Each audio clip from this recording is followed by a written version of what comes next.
5 things you may not know about your period. Think you know all there is to know about your period. Women have about 450 periods during their lifetime, which means you have plenty of chances to learn all about it. Even so, your period can still manage to surprise you. And not just by showing up when you least expect it. Did you know these 5 facts about your monthly visitor? 1. You can get pregnant during your period. It's time to squash that age-old myth.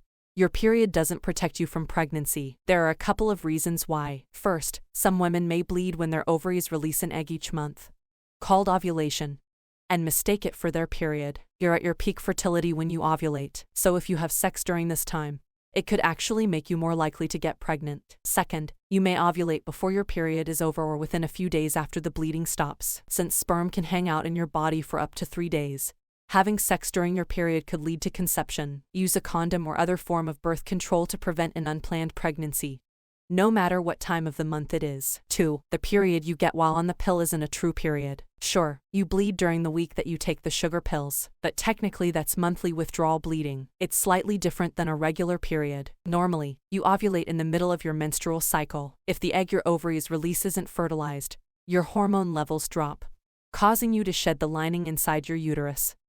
And you get your birth control pills, though, prevent ovulation. With most types, you take hormones for 3 weeks followed by 1 week of pills without them. Though they keep your body from releasing an egg, they usually don't prevent it from building up the lining of your uterus all month. The period-like bleeding during that 4th week is your body's reaction to the lack of hormones from the last week of the pill. 3. Your period changes throughout your life. Just when you start to feel like you can predict exactly when your period is going to show, everything can change. For that, you can thank the hormone shifts that happen throughout your lifetime. Once you get your very first period, your cycles may be longer, meaning more time may pass between when one period starts to the next. A typical cycle for a teenage girl may be 21 to 45 days. Over time, they get shorter and more predictable, averaging about 21 to 35 days. Hormone changes that happen during perimenopause, the years before menopause when your body starts to make less estrogen, can throw you for a loop. The time from one period to the next may get shorter or longer,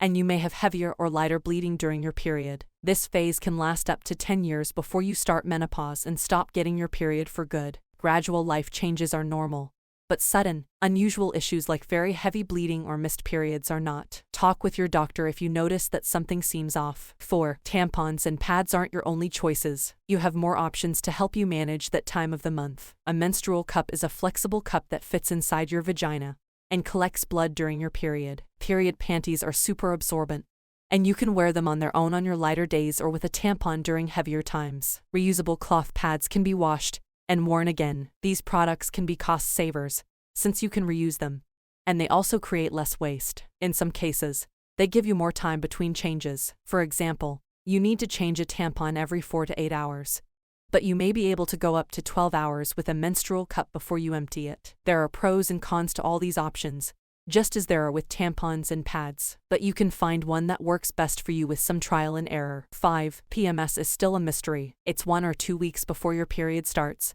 and here come the breakouts: sluggishness, cravings, bloating, and mood swings. Sound familiar? Every woman is different, but for many, PMS is a fact of life. But doctors don't know exactly why that is. It seems to be a mix of hormone changes during your menstrual cycle, chemical changes in the brain, and other emotional issues you might have, such as depression, that can make PMS worse. What's more, once you get your period, the roller coaster may continue. One study found that period-related pains such as cramps, bloating, backaches, and headaches can cloud your thinking, because the pain may make it harder for you to focus on the tasks at hand. Not that you can't still do them. You can. It may just feel like it takes more work. Lifestyle changes are usually the best way to take control of PMS. Aim to get about 30 minutes of exercise most days of the week. Get 8 hours of shut-eye per night. And don't smoke. Your diet makes a difference, too, so fill up on fruits, veggies, and whole grains while you limit salt as well as sugar, caffeine, and alcohol. Let your doctor know if PMS keeps you from doing what you normally do, or if you have symptoms of depression or anxiety. You may have a more serious condition called premenstrual dysphoric disorder that needs medical attention. If you found this video interesting, be sure to hit the like button. If you liked this video, make sure to subscribe and hit the notification bell for more new videos. We hope you enjoyed this video, and as always, thank you so much for watching.